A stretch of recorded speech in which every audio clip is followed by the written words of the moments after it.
are, excellent questions.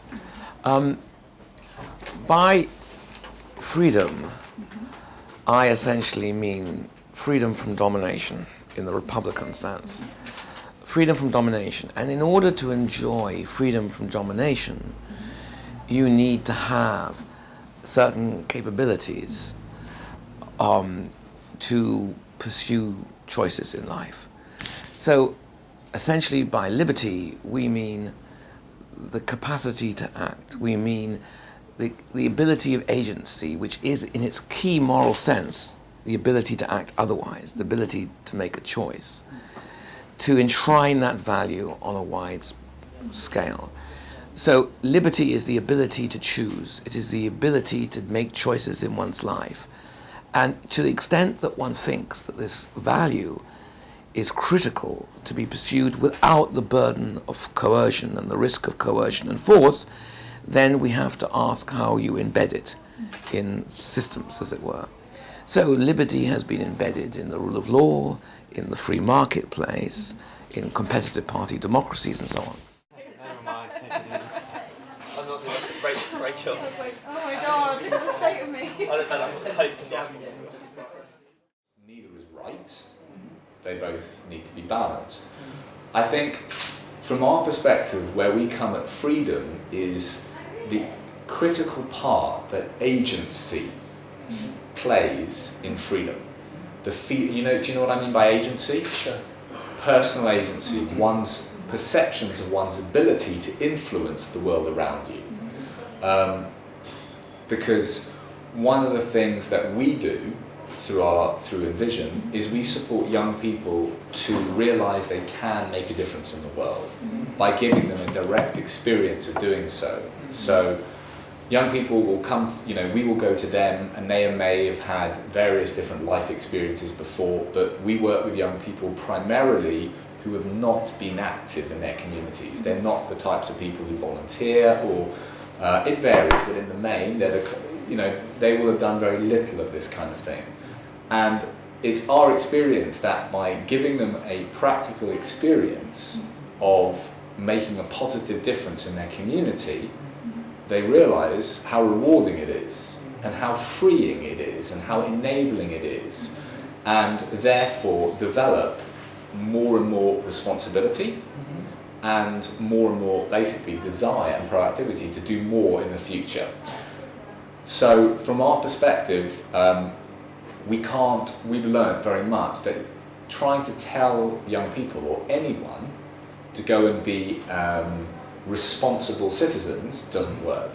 You can't tell anyone to have a certain social or moral responsibility. Experience, in our opinion, is absolutely key. You've got to support people to have rewarding, fulfilling and transforming experiences if you really want to influence what's in the depths of their soul, rather than just knowledge. We're not talking about knowledge and skills, we're talking about genuine values and attitudes and approaches to life.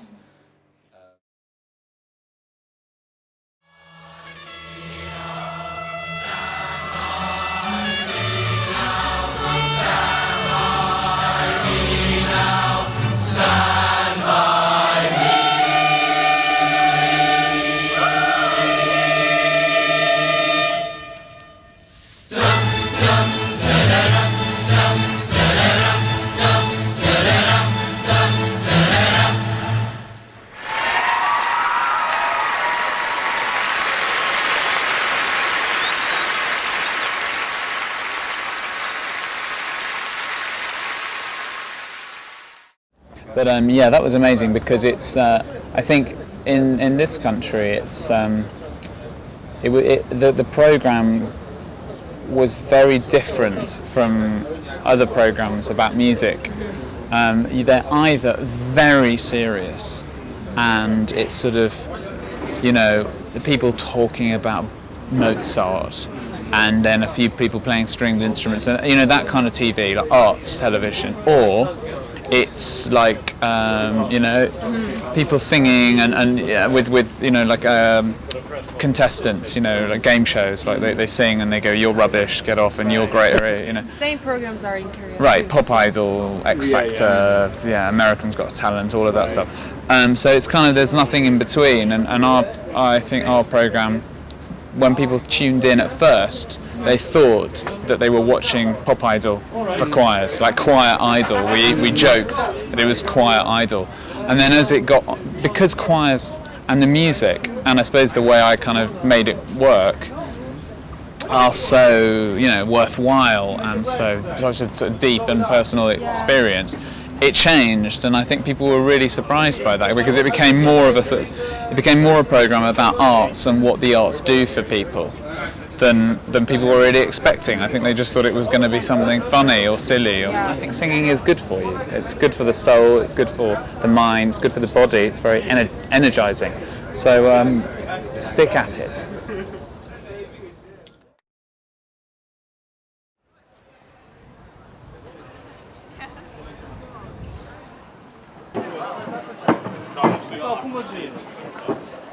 Yeah. Anyway, thank you so much for it. No, that's all right. Yeah, no. Thank you for coming to see me. But again, what's interesting is that we don't really know what freedom means, and I think that's because our understanding of freedom has become incredibly narrow. So in the West, and also from the little brief description you've just given me of what's currently happening in South Korea, is that freedom essentially means consuming. And that's the equation that's been made. So you have a situation when a whole different array of ways in which freedom was understood and crucially also acted out have been either eroded or have disappeared or are not cherished as much as they used to be, because all the time, as long as you're free to shop, that's what it means to be free. And that's hugely problematic. A broader, wider understanding of what freedom is, the idea of freedom of speech, freedom of political protest, freedom to engage in the kinds of activities that the state might not wish you to, have been either censored or removed entirely. I mean, but what was interesting about that more was the reaction to it, which was almost unnoticeable, that these were freedoms willingly surrendered, if you like, because we were still free to shop. And that's one of the problem. That's why I think this is important. That's why I think what you're doing is very important, because that equation of freedom with consumerism is something that needs to be better known and needs to be further studied, I think. Yeah, sure. I'm going to sit to right. Sure, please. My handwriting is terrible.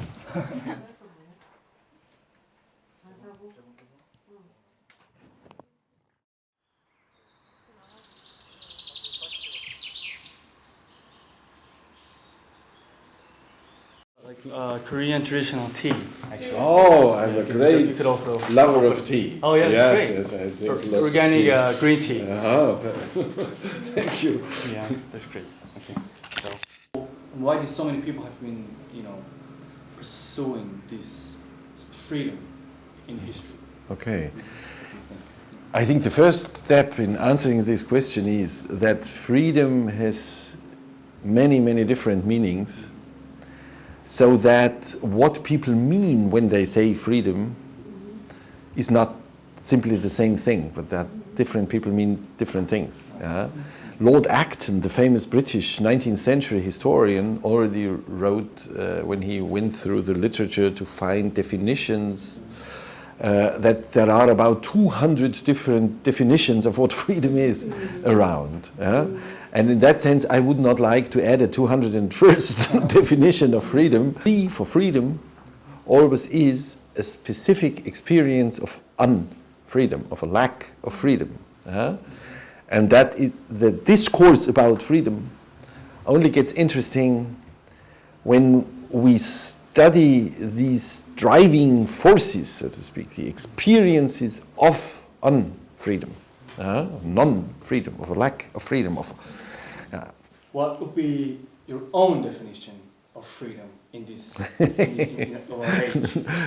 Yeah, as I said before, I would like to circumvent this question and not really give a definition, but maybe in what I said about these different layers, a definition was more or less implicit, namely that freedom is not simply to act or not to act according to our will, so not simply the Lockean conception, although this Lockean conception must be part of a wider definition, that freedom, in addition to that, this merely negative individual freedom, means living under politically free conditions, but living under politically free conditions also demands living under conditions where the economic and social preconditions for the participation of all are given. That would be something like my understanding. It's not a perfect definition, of course.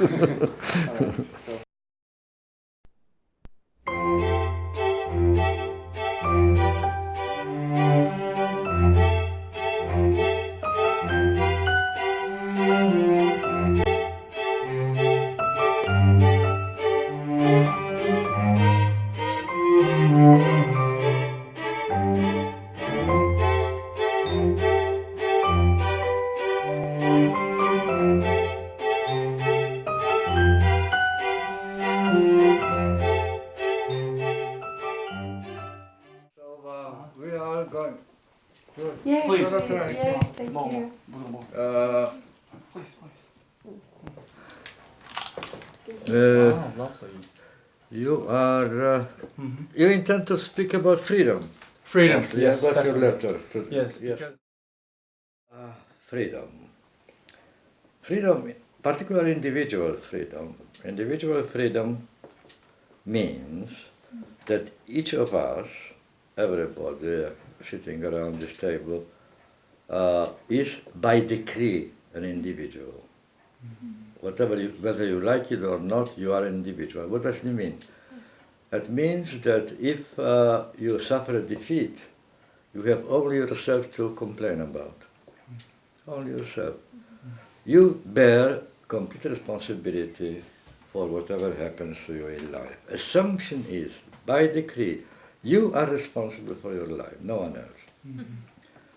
You have been given, like everybody else, a chance. Well, if you didn't use it up, that's your fault, terribly sorry. And that is not only the question that you fail to achieve something, but in this wound, a humiliation is rubbed in, because that means that you not only failed, but you are also ignorant, impotent, incapable, lazy, or whatever, because you didn't achieve what you want. Right? If you were not lazy and not impotent and not ignorant, then you would probably be successful. If you are not, that proves that you are completely good for nothing. And that's humiliation. So it's not only the question of deprivation, but also the question of humiliation. That is a consequence for quite a few people of being decreed individuals. Decreed individuals. Because to be a real individual, not just individual by decree, but individual de facto, you need, everybody needs resources in order to implement your dreams, in order to really meet the requirements of society and so on. You need to have means. Very often it is just a question of proper earning, not being unemployed, but being able to find job according to your ability and so on. So my definition of good society is very simple now. Good society is society that never thinks that it is good enough. So it means simply that there is always room for improvement. So I think it's pessimistic because You can't any longer dream that in 10 years' time you build society in which no other changes will be no longer necessary. And once and for all you achieve the perfect condition, and in perfect condition by definition, every change is a change to the worse. It's so perfect that whatever you change, it's worse than it was before. Now, the conclusion to which I'm coming now, denies this possibility, right? But on the other hand, it is optimistic because it gives energy, really. There's so much to be done, a lot to do. There's not an empty moment, not a meaningless moment in history. Every moment is crucial, is important. So that's what I think about it, really. And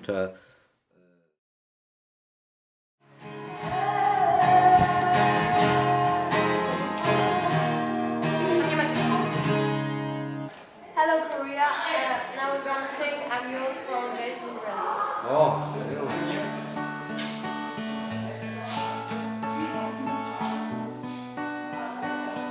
Whoa, when you done me and you better felt it. I tried to be sure, but I was hot that I melted. But I let through the crowds.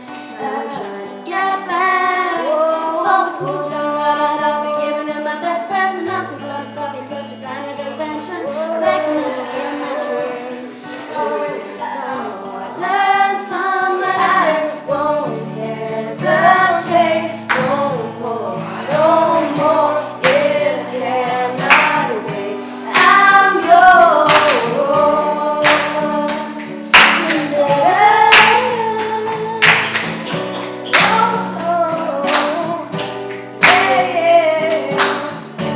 open up your mind and say like me. Open up your plans and then you're free. I look into your heart and you find love, love, love, love. Listen to the music of the moment, people dance and sing. We're just one big family, and it's a God-forsaken match to be love, love, love, love, love. So I won't hesitate no more, no more. It cannot wait. I'm sure there's no need to complicate. Our time is short. This is our fate.